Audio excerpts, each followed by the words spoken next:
The night was unusually quiet at Lancaster and Pierce Investment Bank, one of the financial giants on Wall Street, but inside its glass towers, unease had settled like fog. Phones were silent, eyes were low, and whispers filled the long hallways. Earlier that day, rumors had begun to spread. Something big was about to happen. By evening, the truth came out. The firm was downsizing. Entire departments were being wiped out in a matter of hours. Boxes lined the floor as employees packed their memories, escorted by security guards who avoided eye contact. One of them was Eric Dale, a senior risk analyst who had served the firm for 19 years. He wasn't fired for incompetence. He was fired for being expensive. When HR called his name, the office froze.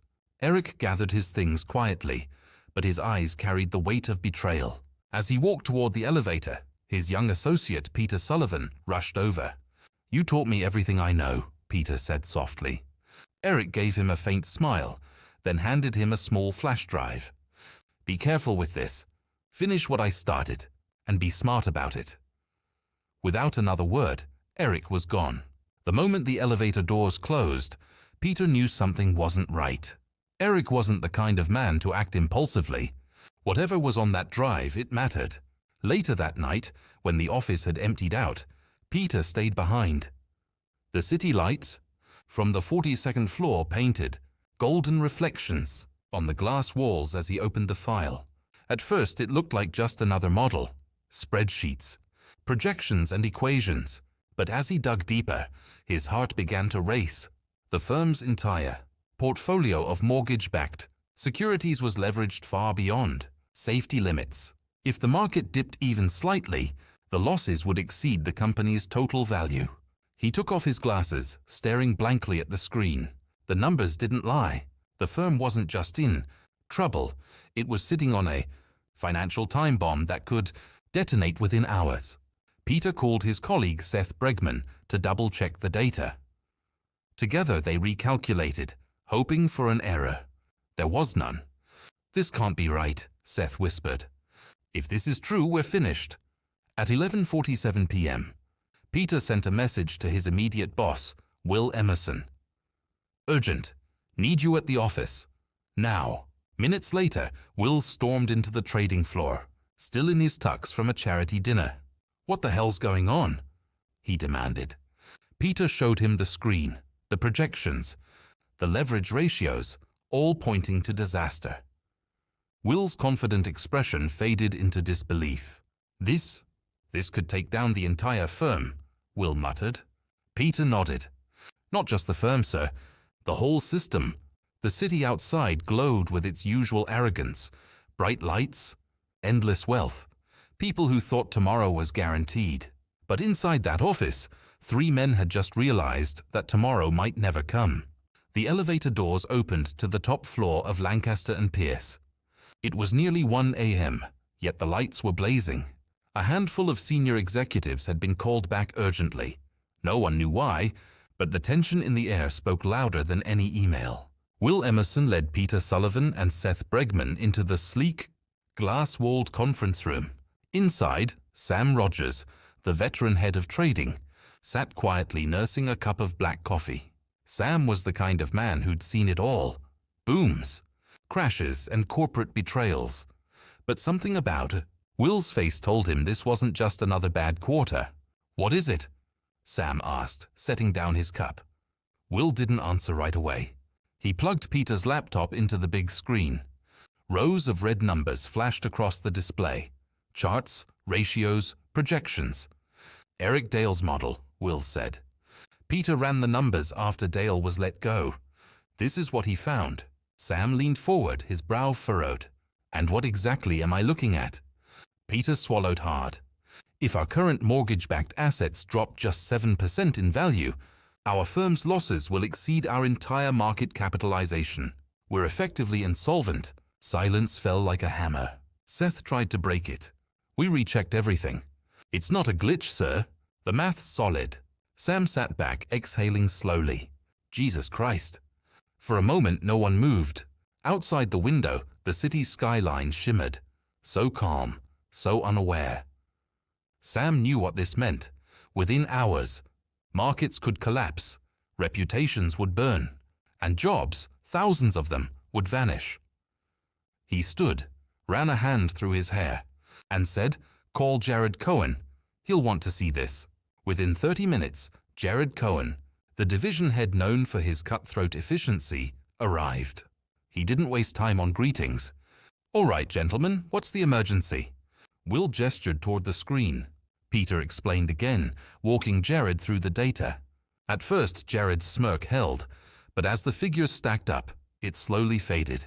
"So you're telling me," Jared said finally, "that we're holding billions in worthless paper, and if the market twitches, we go under." "That's correct," Peter said quietly. Jared looked at Sam, then at Will. "Get John here." Everyone knew who John Told was, the CEO, the man who built this empire from the ground up. He wasn't someone you woke up lightly, but this was no ordinary night. At 2:14 a.m., John's car pulled up outside the building. He entered with the calm of a man who'd seen disasters and learned to profit from them. "So," he said, looking around the room, "someone tell me why I'm here in the middle of the damn night." Sam spoke first. "Sir, we have a problem, a big one." John listened as Peter laid out the entire situation. For minutes he said nothing, just tapping his finger against the table. Finally, he smiled faintly. "Then we have only one thing left to do," he said. "We sell." The room froze. "Sell what, sir?" Will asked. John's voice was calm but cold. "Everything." The city was still dark when John Told made his decision. The others sat silently around the long mahogany table, their faces pale under the harsh fluorescent lights. He stood by the window, looking down at the glowing veins of Manhattan. "We're not the first to get caught holding the bag," he said, "but we will be the first to get out of it." Sam Rogers couldn't stay silent anymore. "John, if we sell everything tomorrow, we'll destroy the market. Nobody will ever trust us again." John turned, his expression unreadable. "Trust?" he said with a small smile. "You think this business runs on trust?" "It runs on survival." The words hung heavy in the air. Sam clenched his fists under the table. He'd spent his life in this firm, believed in its integrity once. But now, watching his boss casually discuss dumping toxic assets onto unsuspecting buyers, he felt sick. John began outlining the plan. "At the opening bell, we start selling, all of it. The goal is simple. Unload the assets before anyone figures out what they're worth. It'll be ugly, but it'll save the firm." Will Emerson frowned. "You realize, sir, that every trade we make tomorrow will be a lie." John met his gaze without hesitation. "Every trade is a bet. Some win, some lose. Tomorrow we win." The executives exchanged uneasy looks. Seth whispered to Peter, "We're going to wipe out people's savings, pensions, everything." Peter said nothing. He felt trapped, guilty but powerless. John clapped his hands once sharply. "All right. I want department heads briefed by 4 a.m., traders on the floor by 6. By noon we'll be clean. Bonuses will be paid to those who cooperate, and anyone who refuses, well, they'll be out before lunch." Sam stood up. "You're asking them to commit suicide." "John, you're asking them to destroy everything we built." John's calm broke for the first time. "I'm asking them to keep their jobs," he snapped. "And I'm asking you to help me do it." Silence again. The city outside was beginning to stir, faint signs of dawn touching the horizon. Finally, Sam nodded, though his voice trembled. "Then I guess we do what we always do. Clean up the mess and pretend it never happened." John smiled slightly. "That's the spirit." He turned to Peter. "You did good work, son. You may have just saved this company." Peter didn't reply. His stomach churned as he looked out the window. Somewhere below, millions of people were waking up, unaware that their world was about to shift. As John and the others left the room, Sam lingered behind, staring at the screen that still glowed red with numbers. He whispered to himself, "We're not saving anything. We're just buying time." Outside, the first light of morning crept across the skyline. The streets of New York looked the same, but by the end of the day, nothing would be. The dawn broke over Manhattan, painting the skyscrapers gold. But inside Lancaster and Pierce, it wasn't morning light that filled the air. It was fear. Traders shuffled in early, confused by the emergency call. Coffee cups trembled, and the usual chatter was gone. Everyone could feel it. Something big was coming. At 6 a.m., the senior executives gathered on the trading floor. John Tuld stood at the center, immaculate in a dark suit, radiating cold control. Sam Rogers was beside him, looking like a man walking into his own funeral. Will Emerson handed out the sell orders, bundles of paper that would decide the fate of the firm and perhaps the entire market. John addressed the room. His tone was sharp, precise. "Today, gentlemen and ladies, we sell. We sell hard. We sell fast. You'll be told that the prices don't make sense. Ignore that. Your job isn't to understand, it's to survive. Every share, every bond, every asset. Get rid of it." The traders stared at him, stunned. One young broker raised a trembling hand. "Sir, what if people start asking questions?" John gave him a thin smile. "Then you tell them we're adjusting our risk exposure. You say whatever keeps them calm. Just sell." The bell rang at 9:30 a.m. The markets opened, and the war began. Within minutes, phones lit up across the floor. Traders shouted numbers. Deals flew through in seconds. Lancaster and Pierce dumped billions in mortgage-backed securities at fractions of their original prices. Buyers, unaware of the ticking bomb beneath the surface, thought they were getting bargains. By 10 a.m., chaos had spread. Other banks started noticing. Prices plunged. Calls flooded in from clients demanding explanations. "What's happening, Will?" One screamed through the phone. "You're killing the market." Will wiped the sweat from his forehead. "It's not personal, Tom, just business." Sam watched the screens, each red number a silent explosion. He could almost hear the crash, not of machines, but of lives, pensioners, families, small investors, all being sacrificed to keep this firm alive for one more day. Around noon, the smell of burnt coffee and tension filled the air. Some traders were in tears, others were numb. Bonuses meant nothing now. Guilt was heavier than greed. John walked across the floor unbothered, occasionally stopping to pat someone's shoulder. "Good work.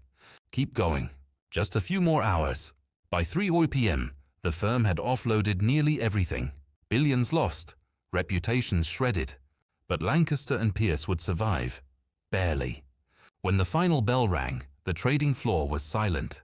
Phones stopped ringing. Monitors blinked like dying stars. Sam looked around at the exhausted faces, people who'd sold pieces of their own souls for survival. He muttered under his breath, "We didn't trade.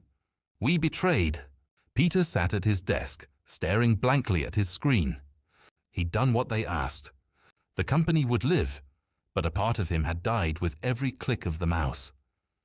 Outside, the city roared on, unaware that its glittering heart had just been poisoned by its own greed. The day after the fire sale, Manhattan looked the same from the outside. Clean streets, polished cars, business as usual. But inside Lancaster and Pierce, the mood was that of a funeral. The markets had fallen harder than anyone expected. Billions in value had vanished overnight. News anchors on every channel were calling it Black Thursday. Peter Sullivan sat alone at his desk, staring at the city skyline through the rain-smeared windows. He hadn't gone home. His eyes were red, and his face carried the exhaustion of someone who'd seen too much truth in too little time. Will Emerson walked over, holding 2 cups of coffee. "You should try to get some rest," he said quietly. Peter shook his head. "I can't. Every number I look at feels like a grave marker." Will sighed and sat beside him. "Look, kid, you did what you had to do. This wasn't your call." Peter gave a bitter laugh. "Yeah, but I made it possible. If I hadn't opened that file, maybe none of this would have happened." Will leaned back in his chair. "If it hadn't been you, it would have been someone else. That's how this world works. You can't stop a machine by yourself." Across the office, Sam Rogers entered, the only man still in a suit from the day before. His shoulders were heavy, his eyes hollow. He'd been in a closed meeting with the CEO for hours, negotiating payouts, firings, and silence. "Everyone who made the sales yesterday will get their bonuses," Sam announced flatly.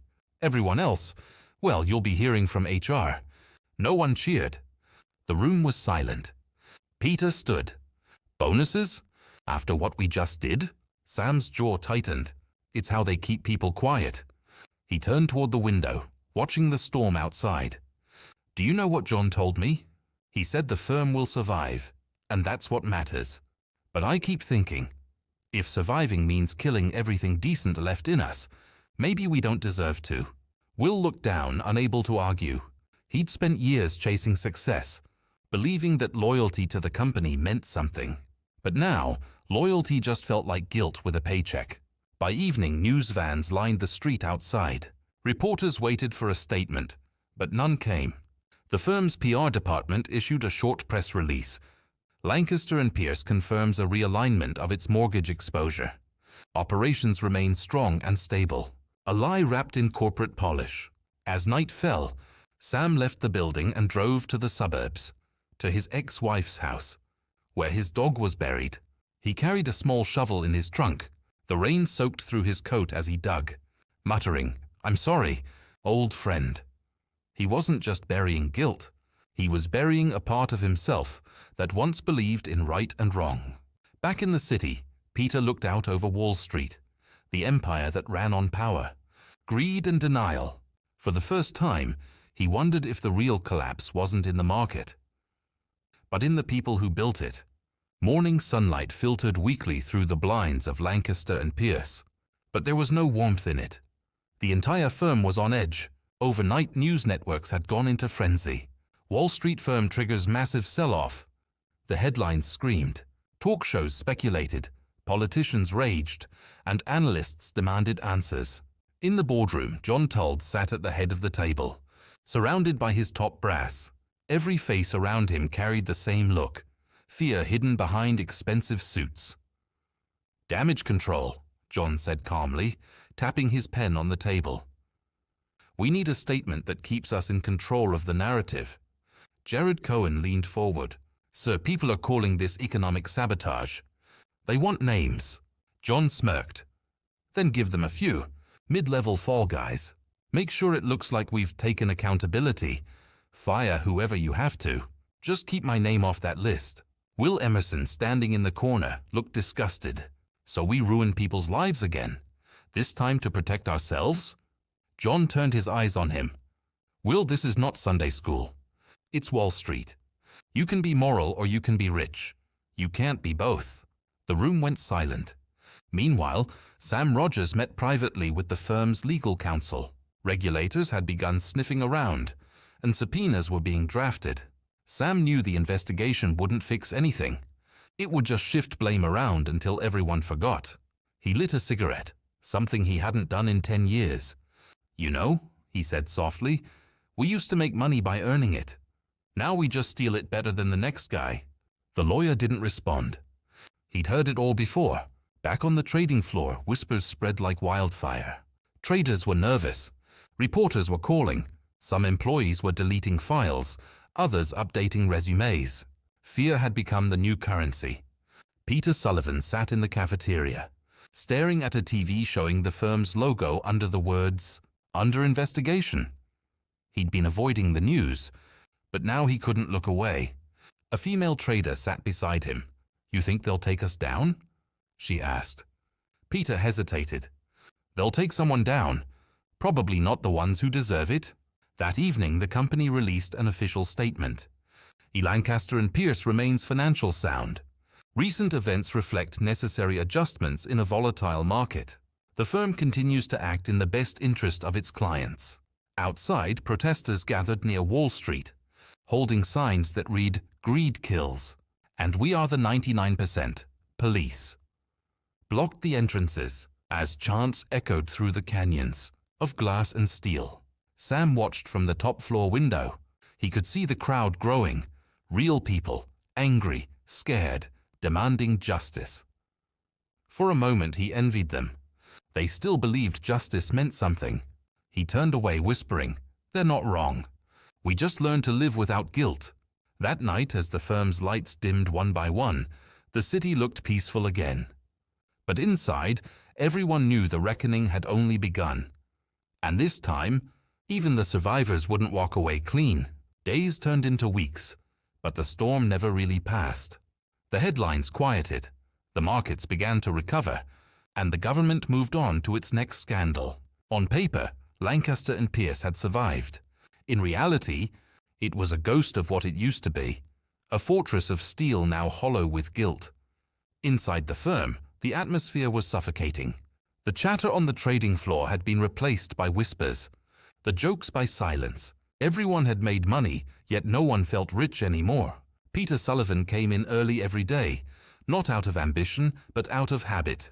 The glow of the monitors that once excited him now made him sick. Every chart he looked at felt like a confession. He'd been offered a promotion for his brilliant discovery, but the thought of accepting it made him nauseous. One morning, Will Emerson found him staring at the skyline again. "You look like you haven't slept in days," Will said. Peter didn't turn around. "I keep thinking about those numbers, Will, how much real damage they caused. The people who lost everything. They don't even know we were the reason." Will placed a hand on his shoulder. "You can't carry that forever. This system was broken long before you got here." Peter finally looked at him. "Then why do we keep it alive?" Will didn't have an answer. He just walked away. Elsewhere, Sam Rogers sat in his dim office, looking over the severance papers of employees he'd been ordered to fire. They weren't responsible for anything, yet they were the ones paying the price. He picked up a photo frame from his desk, a picture of him and his team from 5 years ago, all smiles and ambition. He turned it face down. That evening, he met John Toult for dinner in a private Manhattan club. The atmosphere was polished and sterile. Fine wine, soft jazz, and artificial calm. John raised a glass. "We did it, Sam. We survived. You should feel proud." Sam chuckled bitterly. "Proud? John, we burned half the market and sold the ashes for profit. We didn't survive. We infected everything." John smiled faintly. "You still don't get it. This isn't about good or bad. It's about staying in the game. Winners adapt. Losers moralize." Sam stared at him for a long moment. "Maybe losing isn't the worst thing." John leaned in, his tone cold. "Then you're in the wrong business." The next morning, Sam submitted his resignation. No speech, no goodbyes. Just a short email. "It's time to stop pretending." As he left the building for the last time, he paused on the steps. The same glass doors that had once symbolized power now looked like prison bars. The wind on his face felt like freedom, or maybe penance. Upstairs, Peter watched him go and whispered to himself, "Maybe he's the only one who actually made it out alive." The firm continued on, trading, dealing, surviving. But the real collapse had already happened, deep within the people who once believed in the illusion of control. The fall air over Manhattan was cold and sharp, cutting through the noise of the city like a warning. Months had passed since the infamous fire sale, and the world had already moved on. Markets stabilized, bonuses were quietly distributed, and the headlines faded. But inside Lancaster and Pierce, nothing truly healed. The building still gleamed from the outside. Spotless glass, perfect suits, confident smiles. Yet beneath that polish, something had broken forever. The firm had survived the crisis, but it had lost its soul. Peter Sullivan now sat in a corner office that once belonged to his mentor, Eric Dale. The promotion came with everything he'd ever wanted: power, money, prestige, but none of it felt real. He'd thought success would taste like victory. Instead, it tasted like ash. Every morning, he'd look at the skyline and remember that night. The quiet office, the flash drive, the realization that changed everything. He still kept that same drive in his drawer, untouched, as a reminder of how easily truth could become a burden. One afternoon, he received a call from Sam Rogers. It was the first time they'd spoken since Sam resigned. "Hey kid," Sam said, his voice rough but calm. "You still at the firm?" Peter smiled faintly. "Yeah, still pretending it's normal." Sam chuckled softly. "I figured, listen, I'm starting a small fund. Nothing big, real investments, no leverage, no lies. If you ever get tired of the illusion, come find me." Peter didn't answer right away. He looked around his office, the expensive art, the glass walls, the quiet hum of ambition. It all suddenly felt meaningless. "Maybe I will," he finally said. That night, after everyone had left, Peter walked down to the trading floor. The room was dark except for the faint glow of the monitors. He remembered every shout, every trade, every face from that terrible morning. He closed his eyes and whispered, "We sold the world to save ourselves." He took out his phone and typed a short email. Resignation notice. Effective immediately. He didn't explain why. He didn't need to. As he stepped outside, the city lights reflected in the puddles of rain. The streets were alive with people, cab drivers, students, workers, all trying to make it through another night. For the first time, Peter saw them not as numbers, not as data, but as lives. He looked up at the skyscraper that once defined him. "You taught me everything," he murmured, "even how to walk away." And then he did. The next morning, Lancaster and Pierce opened as usual. Trades executed. Profits made. Lies repeated. The machine kept turning. But somewhere beyond Wall Street, in a quiet office uptown, two men, Sam and Peter, began again. This time with something money couldn't buy. Not wealth, not power, but peace.